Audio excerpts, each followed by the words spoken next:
اے انسان، کسی کے آگے ہاتھ پھیلانے سے بہتر ہے کہ حقیر سے حقیر پیشہ اختیار کیا جائے۔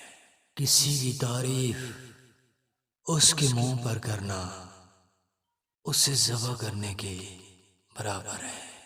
دھوکے باز شخص کی زبان تو میٹھی ہوتی ہے پر دل کڑوا۔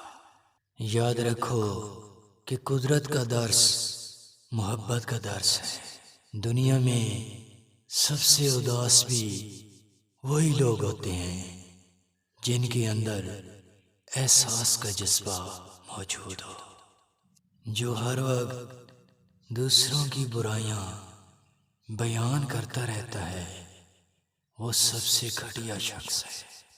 یقین کریں کہ بے ضمیر شخص ہمیشہ ہر اصلی اور حق بات پر اختلاف کرتا آ رہا